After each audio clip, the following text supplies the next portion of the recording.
When he left, he made sure to take everything that glittered.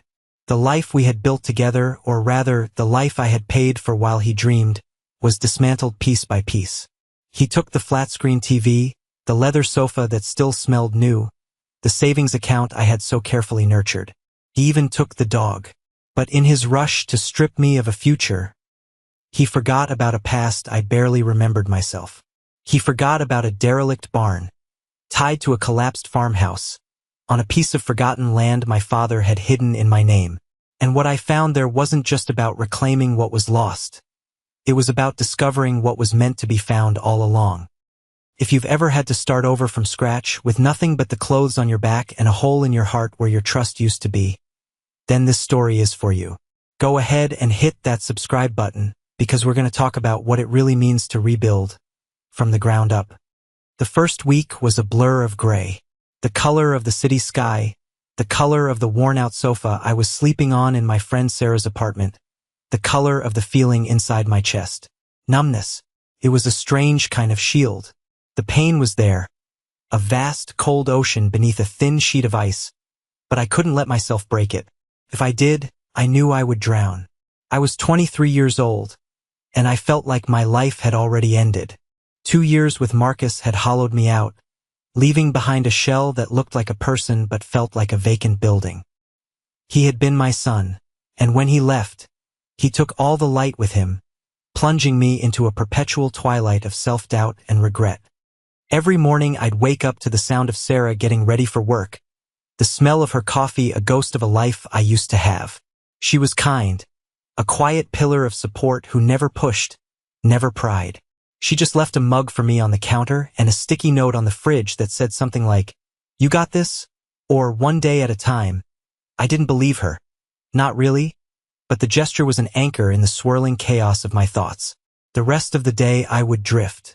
I'd stare out the window at the relentless motion of the city, at people with places to go and purposes to fulfill, and feel a profound sense of invisibility. I had been a marketing assistant with a promising future, a girl with a 5-year plan. Now I was just a girl on a couch. The official-looking envelopes started arriving about 10 days in.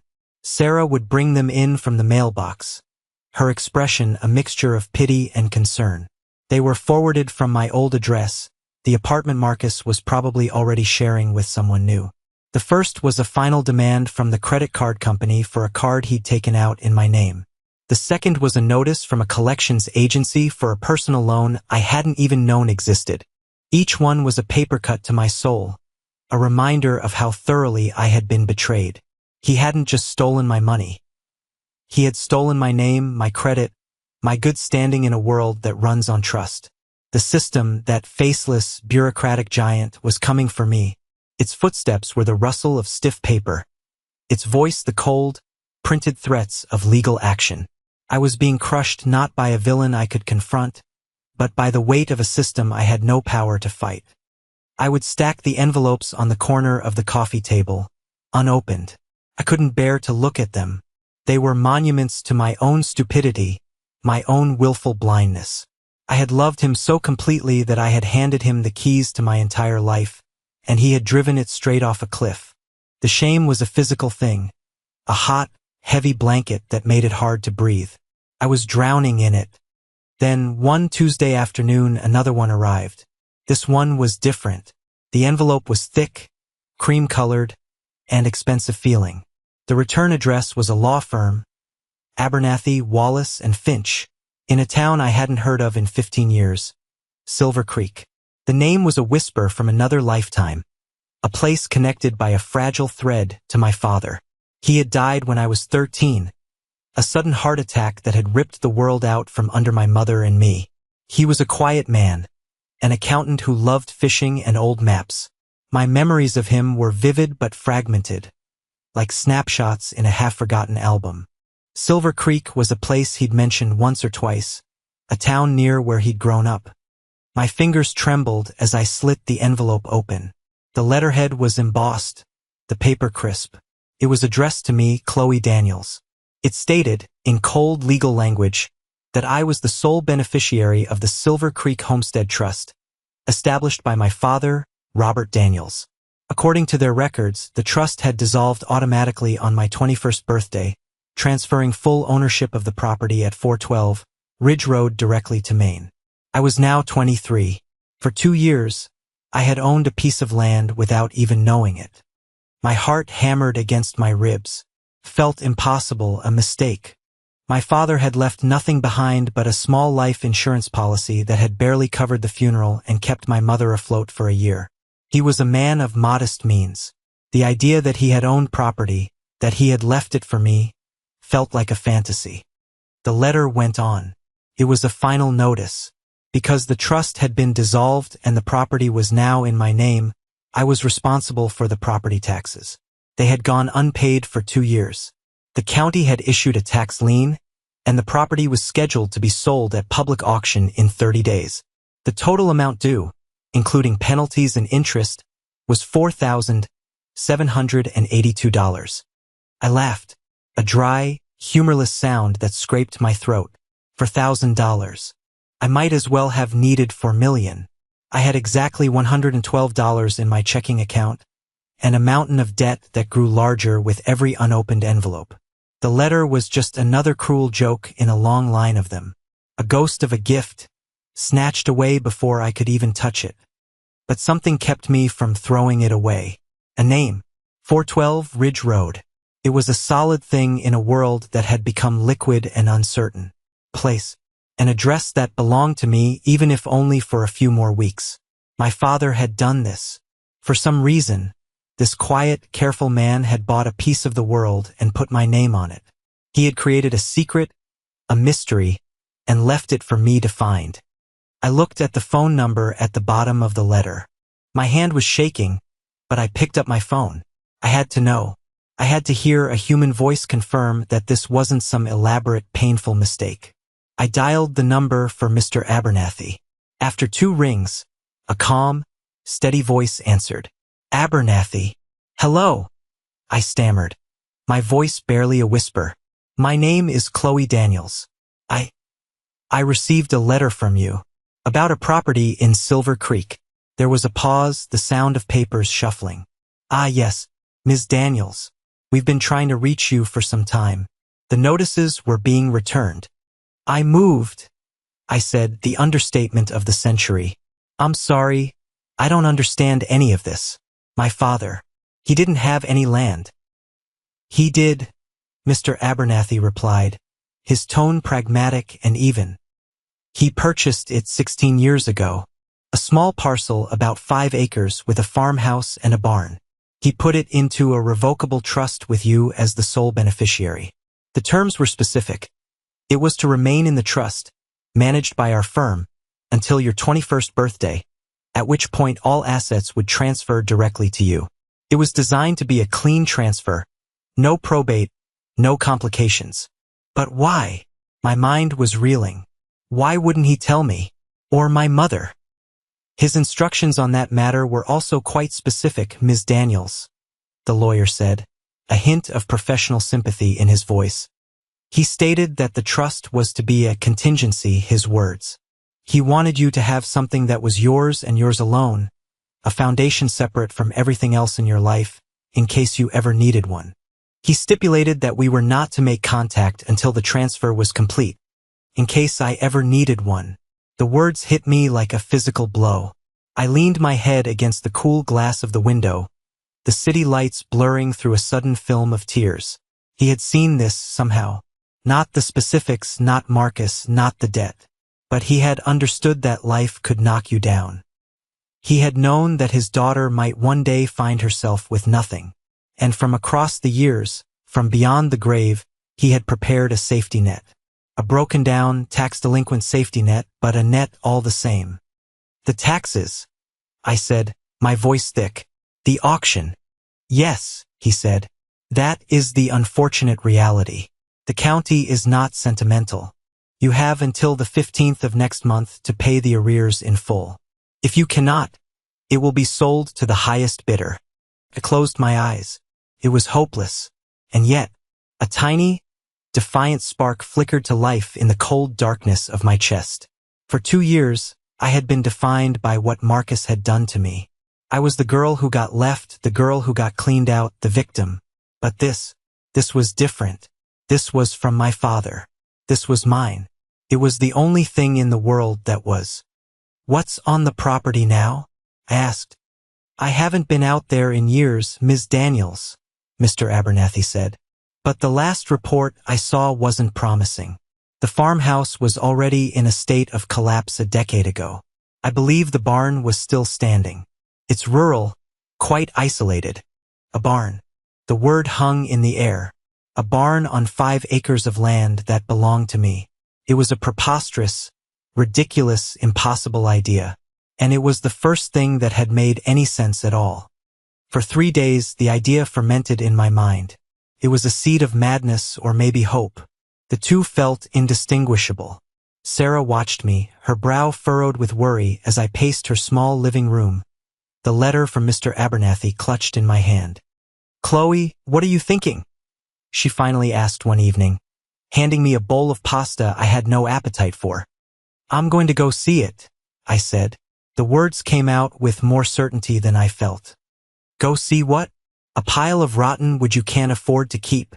She wasn't being cruel. She was being practical. She was my friend, trying to protect me from more disappointment. "It's not just a pile of wood," I tried to explain, fumbling for words. It's from him, Sarah. It's the last thing he ever did for me. I have to see it. I have to stand on it. I had nothing left to lose. That was the terrifying, liberating truth. My life in the city was a graveyard of memories I couldn't escape. Every street corner held a ghost. Every cafe a reminder of a promise he'd made and broken. The unopened bills on the coffee table were a daily testament to my failure. Staying here felt like waiting to be buried alive by the rubble of my past.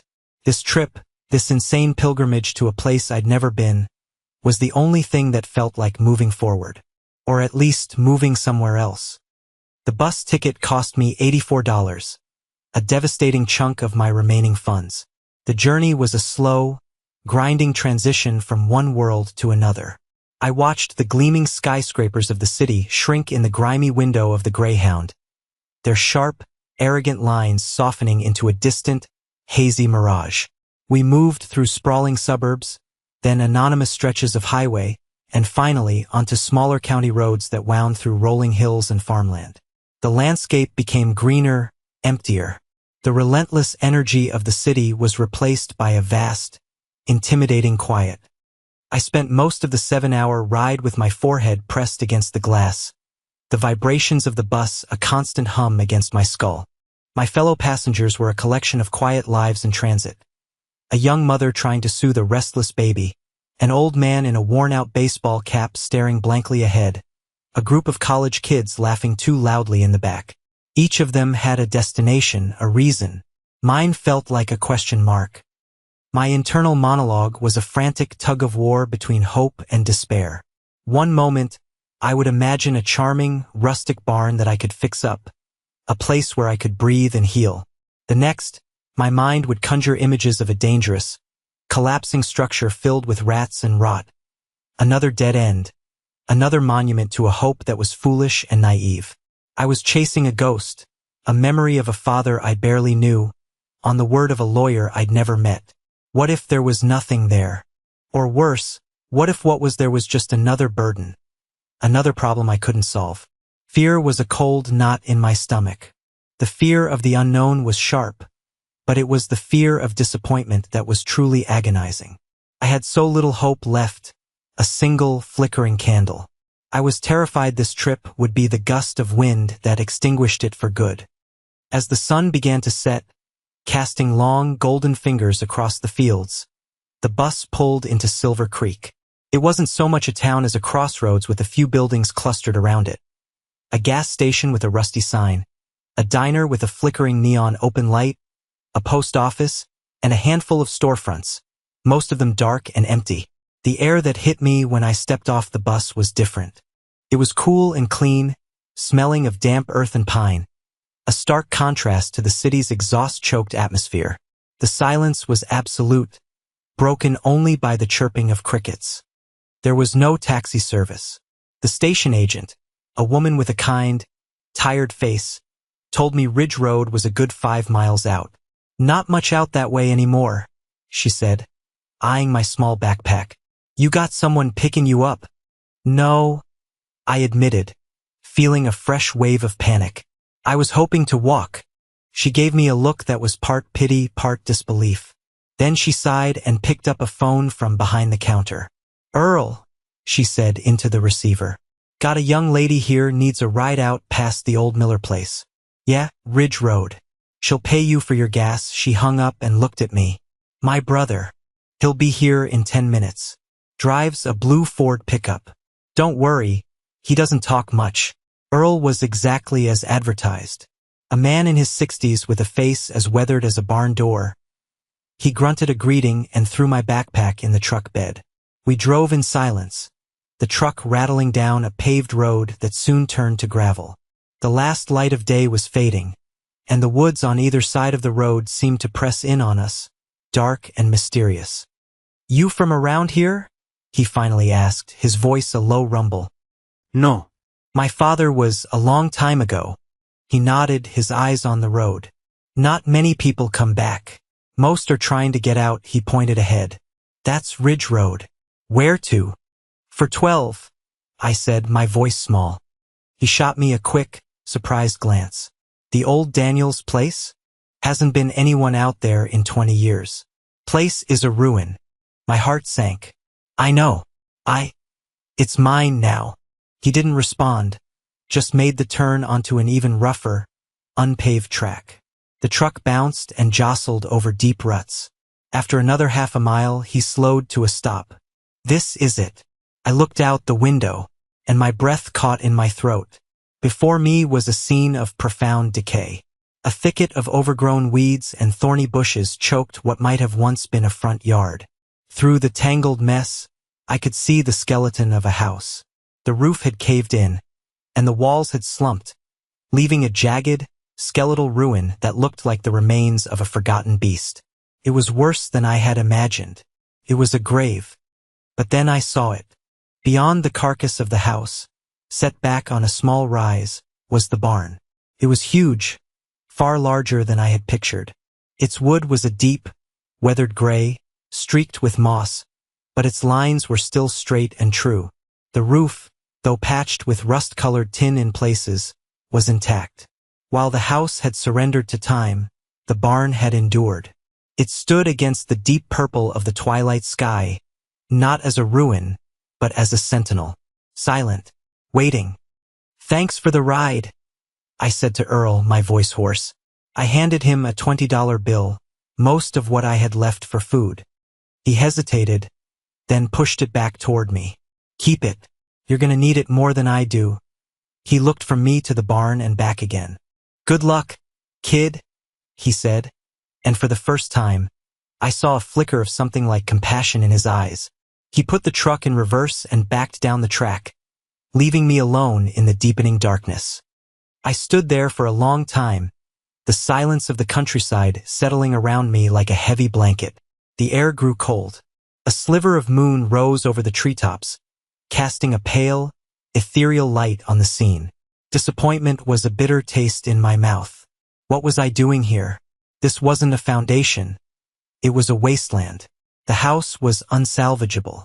The land was a jungle, and I was a city girl with $100 and no plan. But my eyes kept being drawn back to the barn. It had a presence, a stoic dignity that the ruined house lacked. It felt solid. While everything else in my life had crumbled, this structure, built by hands long since turned to dust, was still standing. I pushed my way through the thorny brush, my jeans catching on brambles. The ground was uneven, and I stumbled several times before I reached the clearing in front of the barn. Up close, it was even more imposing. The double doors were massive, built of thick planks bound with rusted iron hinges. I put my shoulder to one and pushed. It didn't budge. I tried the other. Nothing. They were swollen shut, sealed by years of rain and neglect. A wave of despair washed over me. I had come all this way only to be locked out. I sank to my knees in the damp grass, the fight draining out of me. It was over. This was it. the final, pathetic act of my foolish quest. I was going to have to walk back to town in the dark, beg the bus station agent to let me sleep on a bench, and use my last few dollars to get a ticket back to the city, back to Sarah's couch, back to the crushing weight of my failures. I buried my face in my hands, a sob catching in my throat. It was too much. The betrayal, the debt, the loneliness, and now this final, mocking symbol of a hope that was never really there. I don't know how long I knelt there, but eventually, the wave of self-pity subsided, leaving behind the cold, hard bedrock of desperation. I wasn't done yet. Couldn't be. I got to my feet and began to circle the massive structure, running my hands along the rough, weathered siding. The moonlight was just bright enough to see by. The back of the barn was a solid wall of wood, but as I rounded the far side, the side hidden from the road, my fingers brushed against the edge of a doorframe. It was a smaller door, a normal-sized human door, tucked away under the eaves. It had no handle, just a small hole where a knob used to be. I put my fingers in the hole and pulled. The wood groaned in protest, but it moved. It scraped against the frame, then swung inward with a low, mournful creak, opening into a square of perfect, impenetrable blackness. I hesitated at the threshold. The air that wafted out was thick and cool, carrying the scent of 100 years of history. Old hay, damp earth, dust, and something else, something metallic and faint. It smelled like the past. Taking a deep breath, I pulled out my phone and switched on its flashlight. The narrow beam cut through the darkness, and I stepped inside. The beam of my phone's flashlight felt pathetically small in the cavernous space. The interior of the barn was vast, the ceiling soaring up into a cathedral of darkness far above me. Huge, hand-hewn beams, thick as my body, crisscrossed the empty space, supporting a roof I couldn't even see. Motes of dust, ancient and undisturbed, danced in the cone of light like tiny stars. The floor was packed earth, firm and cool under my feet. The silence in here was different from the silence outside. It was a heavy, profound quiet, the kind that absorbs sound. Felt sacred. I walked slowly toward the center of the space, my light beam sweeping across the empty expanse. It was mostly empty. A few rusted farm implements leaned against a wall. A pitchfork, a scythe, their wooden handles smooth with age and use. In one corner, a pile of rotting harnesses lay in a tangled heap. It was a place built for work, for purpose, that had been sleeping for a very long time. My light caught on something in the far corner, a large, dark shape covered by a heavy, canvas tarp. It was the only thing in the vast, open space that seemed deliberately concealed. My heart started to beat a little faster. This was different from the random detritus of a forgotten farm. This was intentional. I approached it cautiously. The tarp was thick and stiff with age, coated in a fine layer of dust and grime. It smelled of oil and canvas. I grabbed a corner and pulled. It was heavier than it looked, and it came away with a cloud of dust that made me cough. Underneath was not what I expected. There was no old tractor, no forgotten piece of farm equipment. Instead, there was an old, battered workbench, and beneath it, a heavy, dark green metal footlocker. It was the kind of thing you see in old army movies, solid and serious, with heavy-duty latches on the front. And it was secured with a thick, brass padlock. My breath hitched. This was it. This had to be it. Why else would someone hide a locked box in the corner of an abandoned barn? My father. He must have put it here. A frantic search began. I looked all over the workbench, my light darting into every dark corner. I ran my hands over the rough-sawn planks, feeling for a hidden compartment, a loose board. Nothing. I checked the pockets of an old work coat hanging from a nail on the wall. Just dust and a petrified acorn. I looked around the footlocker, on top of it, behind it. The lock was solid, impassive. Frustration mounted, sharp and acidic. To be so close, to have this tangible mystery right in front of me, and to be thwarted by a simple lock. I was tempted to find the old scythe and try to smash it open, but I knew it would be useless. The lock was too strong, the box too solid. I forced myself to calm down, to breathe. My father was a methodical man, an accountant, He loved puzzles, but he was not a man for brute force. If he left a locked box, he would have left a key. It wouldn't be easy, but it would be logical. I went back to the workbench, this time with a new purpose. I wasn't just looking, I was thinking like him. Where would a careful man hide a small, important object? Not in plain sight, but not impossibly hidden either. Somewhere close, somewhere accessible if you knew where to look. I knelt and aimed my light underneath the workbench. The space was filled with cobwebs, thick and sticky. I swept them away with my hand, grimacing. My fingers brushed against the underside of the main plank. It was rough and unfinished except for one small patch. Right in the center, my fingers found the smooth, cool surface of what felt like tape. My heart leaped. I angled my phone so the light hit the spot. There, held in place by 2 strips of yellowed electrical tape, was a small, flat, brass key. Tied to it with a piece of string was a small cardboard tag. I carefully peeled the tape away, my fingers clumsy with excitement. The key fell into my palm, cold and heavy. I turned the tag over. On it, in my father's neat, familiar handwriting, were 2 words. For Chloe. Tears sprang to my eyes. It was a message in a bottle, a signal fire lit 16 years ago, just for me. He had known. He had trusted that one day, I would find this, that I would need it. My hands were shaking so badly I could barely fit the key into the padlock. It slid in with a satisfying click. I turned it. The mechanism was stiff, but it gave way with a solid thunk that echoed in the vast silence of the barn. The shackle sprang open. I took a deep breath, my flashlight beam trembling on the lid of the footlocker. I lifted the heavy latches and slowly, reverently, raised the lid. The hinges groaned. A sound like a sigh appeared inside. For a moment, I felt a pang of disappointment. There was no treasure, no stacks of gold bars, no family jewels. The box was filled with paper, neatly bundled stacks of documents tied with string, and on top of it all, 2 thick envelopes. One was a standard business envelope, sealed and heavy. The other was a softer, cream-colored one, with my name, Chloe, written on the front in that same steady hand.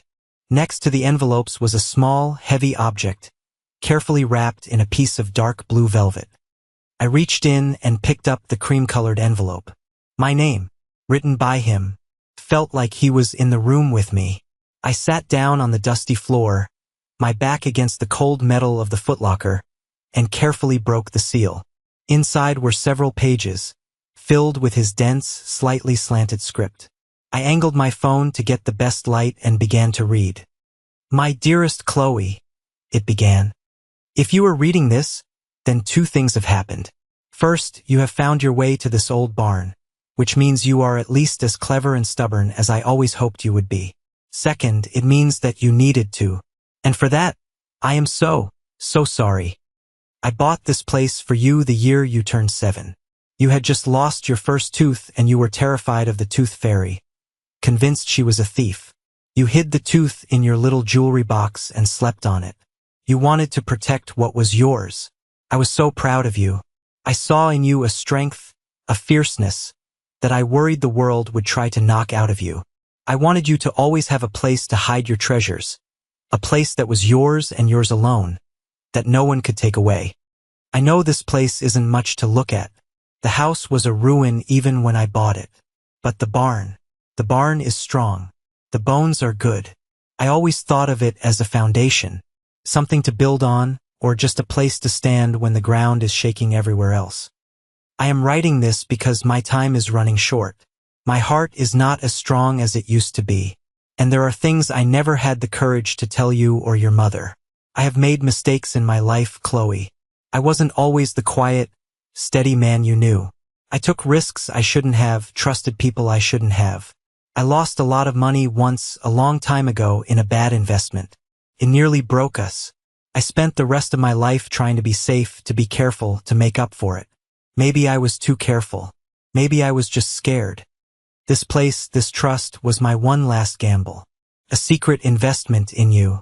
I set it up so that it would become yours automatically with no one else knowing. A hard reset button for your life, if you ever found yourself in a situation like the one I faced. A place to start over, with no history and no debts but the ones to the land itself. I hope you never have to use it. I hope you are reading this as a successful, happy woman, and this is just a curious relic from your eccentric old dad. But my gut tells me that's not the case. My gut tells me you're here because you're in trouble. Whatever has happened, please know this. It is not your fault. The world is harder than we admit. People fail. We get knocked down. The only thing that matters is whether we get back up. This barn, this land, this is me trying to give you a hand up. There is more in this box. Things that are more complicated than a piece of land. Things that come with a choice, a heavy one. I am sorry to lay this burden on you, but I trust you to carry it. You were always stronger than you knew. Whatever you choose, please live. Live fully. Be brave. And know that your father loved you more than words can say. I finished the last line, and the tears I had been holding back finally came. They weren't tears of sadness or self-pity. They were tears of overwhelming, heartbreaking love.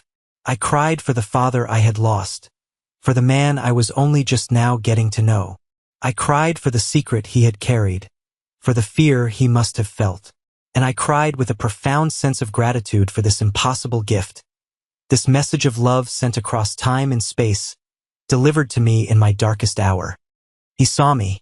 In a world where I felt invisible, my own father had seen me, truly and completely. He had not abandoned me. He had been protecting me all along.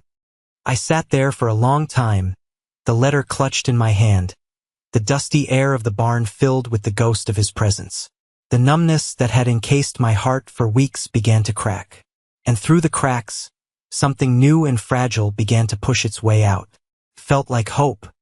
If you have ever received a message from the past that changed everything, a letter, a photograph, a memory that rewrote your entire history, I need you to know you're not alone. We're a community here of people who understand what that feels like, how it can both break your heart and put it back together again all at once. Take a second and hit that like button if this is hitting you right now. Your story matters. Now, let's get back to what else was in that box. After the wave of emotion subsided, a new feeling took its place. Curiosity. A deep, burning need to understand the rest of his message. Things that are more complicated, he had written. A heavy choice. I wiped my eyes on the sleeve of my jacket and turned my attention back to the contents of the footlocker. There was the second envelope, the standard business one, and the velvet-wrapped object. But underneath them were the bundles of documents. There were at least a dozen of them, each an inch or two thick, bound with aging string. I picked up the top bundle. It was a stack of ledgers and printouts. The paper was that old dot matrix printer paper with the perforated edges. The columns of numbers meant nothing to me at first, but the name at the top of one of the pages made me freeze. Northwood Development Group. I knew that name. Everyone in the city knew that name. Northwood was a real estate behemoth. They built gleaming condo towers, sprawling suburban communities, massive shopping centers. Their logo was plastered on construction sites all over the region. They were powerful, untouchable.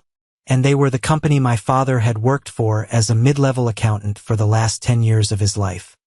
I untied the string and started flipping through the pages. It was a confusing jumble of internal project codes, expense reports, and payment authorizations. But as I looked closer, I started to see a pattern. My father had used a red pen to circle certain entries, to connect transactions from different projects with hand-drawn lines. He had made notes in the margins in his tiny, precise script. Words like Shell Corp, inflated invoice, kickback, land trust anomaly. My blood ran cold. This wasn't just accounting. This was a roadmap of a crime. My quiet, careful father, the man who spent his evenings doing crossword puzzles and tying fishing flies, had been a secret investigator. He had been documenting a massive fraud scheme from inside one of the most powerful corporations in the state. I frantically opened another bundle. This one contained photocopies of bank statements from offshore accounts, incorporation papers for shell companies registered in the Cayman Islands, and annotated maps of undeveloped land parcels. One of the maps was of Silver Creek and the surrounding county. Dozens of parcels were highlighted in yellow. My father had noted the dates of sale and the ridiculously low prices they were purchased for, all by different anonymous LLCs. My own little 5-acre plot was a small, unhighlighted island in a sea of yellow. He hadn't just stumbled upon a fraud. He had uncovered a systematic, long-term plan to secretly buy up huge swaths of rural land for pennies on the dollar, likely in advance of some major new highway or development project the public didn't know about yet. They were bleeding their own company dry with fake invoices and laundering the money to buy the land, positioning themselves to make a fortune when it was eventually rezoned. My hands were shaking. This was the mistake he'd written about, not some youthful bad investment. Uncovering this. I reached for the second, thicker envelope. My name wasn't on it. It was just sealed. I tore it open. Inside was another letter from him, along with a small, cheap-looking tape recorder and a single microcassette. The letter was shorter, more direct. Chloe, it read, if you've figured out what those documents are, then you understand the danger. I found this by accident. A misplaced file, an entry that didn't add up. Once I saw it, I couldn't unsee it. I spent a year gathering this information, making copies, tracing the money. I thought I was being careful. I thought I could be an anonymous whistleblower, that I could hand it over to the authorities and walk away clean. I was wrong. They found out I was digging. I was called into a meeting, not with my direct boss, but with 2 men from their legal department. They were not lawyers. They were smiling sharks. They didn't threaten me directly. They didn't have to. They talked about my family. They talked about you. They mentioned your school, your ballet lessons. They made it clear that if this information ever saw the light of day, the consequences would not just be for me. They would be for you and your mother. They own people, Chloe. Cops, politicians. There was nowhere to go. So I stopped. I told them I had been mistaken, that I had misunderstood the files. I backed down. I played the part of the scared little accountant, and they let me. But I couldn't destroy this. My conscience wouldn't let me. It felt like burying the truth alive. So I buried it here instead. In this barn. On this land that they didn't know existed. The tape in this envelope is a recording of that meeting. I had a recorder in my pocket. It's my only proof of the threat. I don't know what you should do with this. I truly don't. The men I met with that day are likely still there, still powerful. Exposing this would put a target on your back. Could destroy you. Maybe the safest thing to do is burn it all. Take the barn, sell the land, and disappear. Use the money to build a new life far away from here and never look back. There would be no shame in that. It is what any sane person would do. It is what I did. I chose to protect you. But I also know that justice is a rare and precious thing. And right now, it is sitting in a metal box at your feet. I'm sorry. I am so sorry to leave you with this impossible choice. It is a coward's legacy. But it's the only one I have. I dropped the letter. My whole body was trembling. This changed everything. My father hadn't died of a random heart attack. He had died of a broken one. He had lived his last years in fear, silenced, carrying this terrible secret to protect his family. The quiet, unassuming man was a facade, a shield he had put up to hide the terrified, brave man underneath. Finally, I reached for the last object in the box, the small, heavy item wrapped in blue velvet. I unwrapped it carefully. It was a key, old, ornate, and heavy, a safe deposit box key. Taped to it was one final, folded note, for words in his handwriting. The rest is there. And below that, a final sentence that would echo in my head for days. Live quiet or make them pay.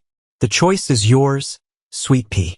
The silence of the barn pressed in on me. It was no longer a peaceful, sacred silence. It was the silence of a tomb, the silence of a secret held for 16 years. I was sitting in the middle of a conspiracy, holding the evidence of a crime that had, in a very real way, killed my father. And he had left the final move to me. The weight of it was crushing. I wasn't an investigator.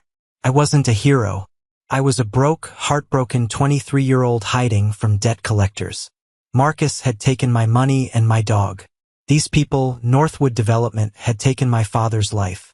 The scale of it was dizzying. My first instinct was pure, primal fear. Burn it. He said I could burn it. I could take the key, find out what was in the box, and run. Disappear. No one would ever know. I could escape the debts, escape Marcus's shadow, escape this whole mess. It was the sensible choice. The sane choice. The choice my father himself had made. To live quiet. I stood up, my legs unsteady.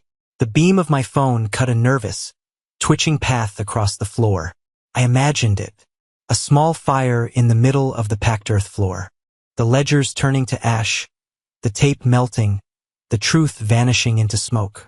It would be so easy. Clean break. But then I looked at the letter in my hand. You were always stronger than you knew, his words. His faith in me.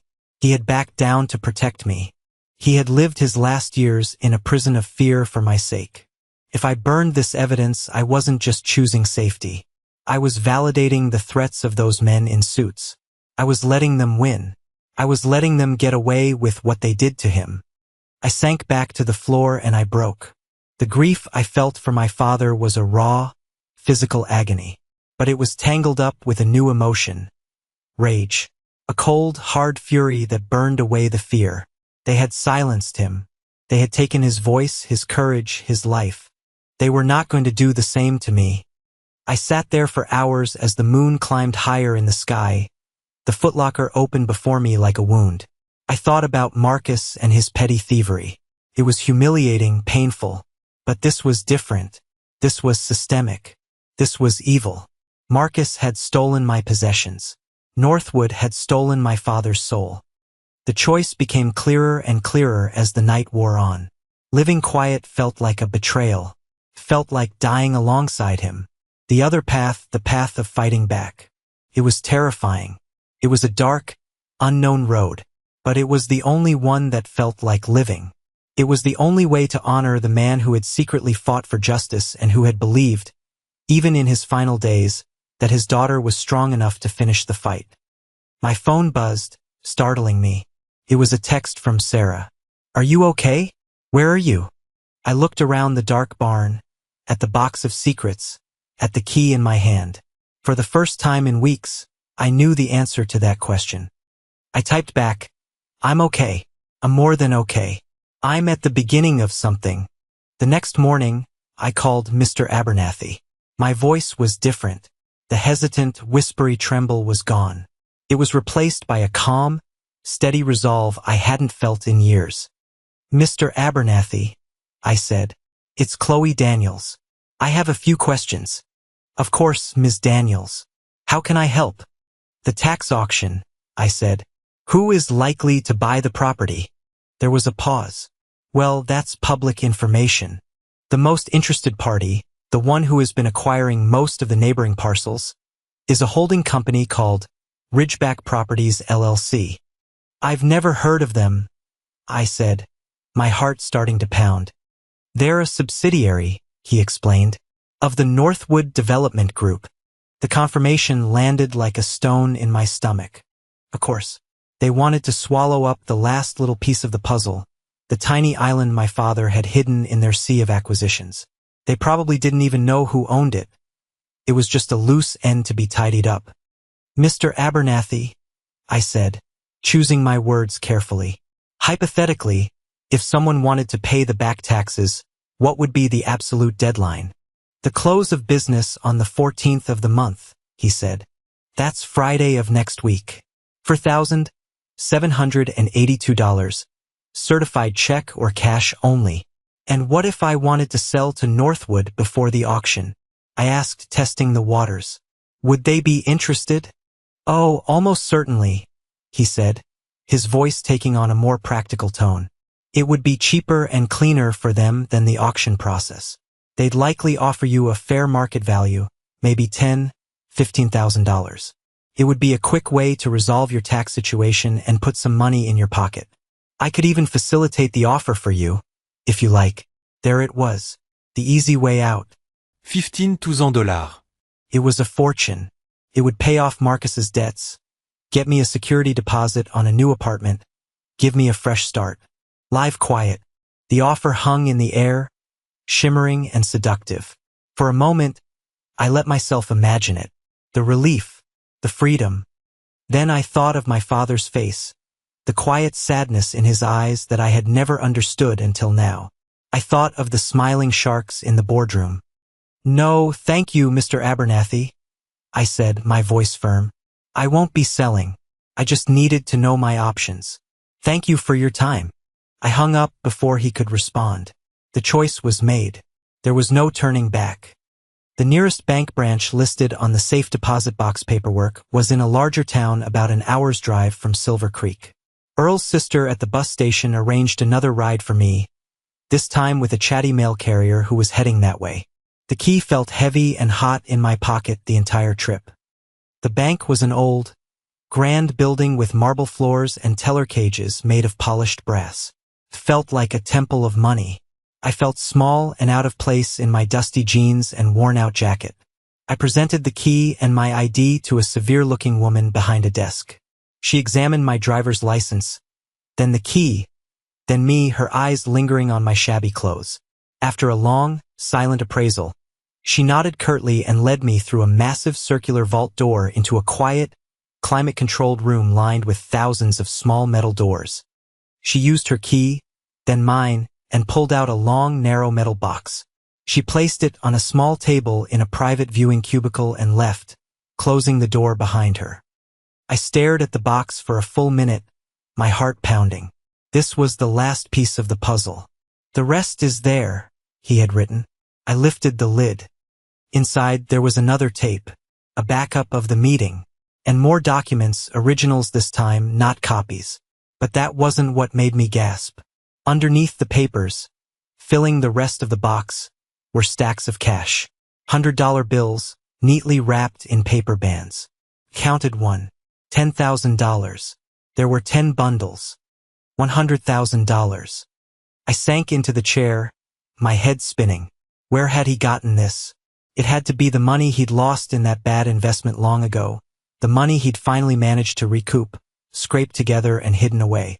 It wasn't stolen money. It was his life savings, reclaimed. He hadn't put it in a bank account where it could be traced or seized. He had put it here, in a place only I could find. This wasn't just a safety net. It was a war chest. It was enough to pay the taxes 10 times over. It was enough to hire a lawyer. It was enough to live on while I fought. It was his final, most powerful gift. A declaration of faith in me, paid for in cash. I took out $5,000, my hands shaking as I counted the crisp bills. I put the rest back, locked the box, and walked out of the bank into the bright sunshine, feeling like a different person. The next day, I walked into the county clerk's office. It was a small, stuffy room that smelled of old paper and stale coffee. The clerk, a woman with tired eyes and a nameplate that read Doris, looked up at me without interest. "I'm here to pay the back taxes on the property at 412 Ridge Road," I said, my voice clear and steady. She sighed and began typing into her computer. "Daniels, Chloe. Yeah, that one's set for the auction block next week. You know the amount. $4,782, I said, pulling the thick wad of cash from my pocket and laying it on the counter. Her eyes widened. She stared at the money, then at me. "It has to be exact," she said, as if hoping I'd be a few dollars short. "I have it," I said, "and I'd like a receipt." As she was slowly counting the bills, 2 men in well-tailored dark suits walked into the office. They exuded an aura of expensive confidence. They glanced at me, a quick, dismissive look that took in my worn clothes and messy hair, and then turned their attention to the clerk. "Doris," the taller one said, his voice smooth and proprietary, "we're here to file the pre-auction intent to bid for the Ridge Road parcel. The one from the Daniels Trust." Doris didn't look up from her counting. She finished, ran the bills through a machine, and then slowly, deliberately began to stamp a series of documents. "Well, you're too late, gentlemen," she said, a tiny, triumphant smile playing on her lips. The men stared at her. "What do you mean, too late?" The auction isn't for a week. She slid a stamped receipt across the counter to me. I mean, the lien has been satisfied. The property taxes are paid in full. As of 30 seconds ago, the property is no longer in arrears. She looked at me. It's all taken care of, honey. The two men turned and stared at me, really looked at me for the first time. The dismissal in their eyes was replaced by a confused, frustrated glare. They saw a young woman with nothing, and they could not compute what had just happened. They didn't know who I was, or what I had just done. They didn't know I was Robert Daniels' daughter. They didn't know I was holding their entire corrupt world in a rusted metal box in an old barn. And in their eyes, I saw the first flicker of fear. I picked up my receipt, folded it neatly, and put it in my pocket. "Thank you, Doris," I said. I walked past the two men, my head held high, and stepped out of the courthouse and into the rest of my life. The victory was small, silent, and intensely personal, but it felt like an earthquake. I hadn't just saved a piece of land. I had reclaimed my name. I had taken my stand. I walk the land every morning now. It's been 3 months. The path from the road to the barn is clear, the thorny brambles cut back. I've started the Herculean task of clearing the land around the collapsed farmhouse, piling up the rotten wood, pulling the tenacious weeds. The work is hard, my hands are calloused, and my muscles ache at the end of every day. But it's a good ache. It's the ache of building something, not being broken by it. The barn is my sanctuary. I've swept it clean, patched the smaller holes in the walls where the wind used to whistle through. I bought a cot, a small camp stove, and a solar-powered lantern. It's my home. It's sparse, it's cold some nights, but it's mine in a way no apartment, no shared house, ever was. It's more than just a structure. It's a promise I made to my father and to myself. I haven't done anything with the evidence yet. The box is re-hidden, more securely this time. The choice he gave me, live quiet or make them pay, was not a simple one-time decision. It's a question I live with every day. I've used some of the money to hire a lawyer, not a small-town real estate attorney, but a sharp, hungry investigative lawyer from the city who specializes in corporate malfeasance. We are moving slowly, carefully, building a case that is ironclad. My father did the reconnaissance. I'm building the army. Some days the fear is still there. I see a dark sedan driving too slowly down the main road in town and my heart seizes. But the fear no longer owns me. It's just a reminder of what's at stake. I've come to understand what my father meant by home. It's not the four walls of a house or the address on an envelope. Home is the place where you decide to stop running. It's the piece of ground you're willing to fight for. It's the commitment to a truth, even when it's dangerous. My father couldn't fight, so he gave me the ground to do it for him. His sacrifice wasn't an act of abandonment. It was the ultimate act of empowerment. He didn't just give me a barn. He gave me back my strength. He gave me a purpose. My story isn't over. In many ways, it feels like it's just beginning. The fight against Northwood will be long and difficult, and I don't know what the outcome will be. But I've learned that the most important victories aren't always the loud, public ones. Sometimes the greatest victory is simply choosing not to be a victim anymore. It's finding a place, however broken, and calling it your own. Sometimes the greatest gifts we receive don't look like gifts at all.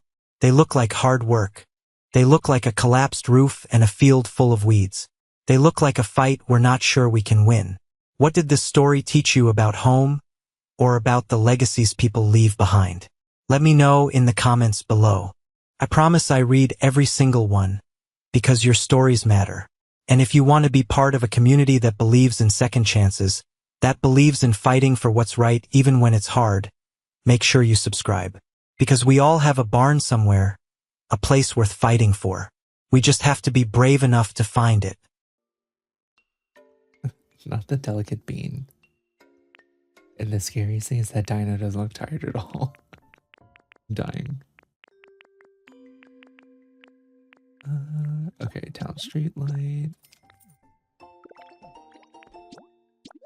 Finally have a countertop recipe.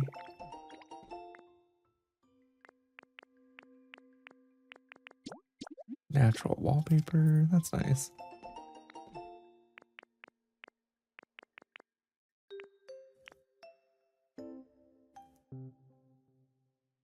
chat blew up, truly.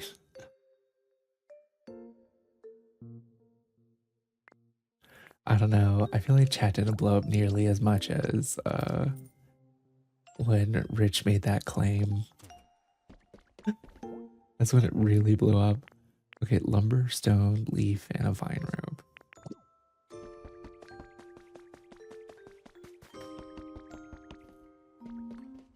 Hey Moochie. Oh my god, how was work?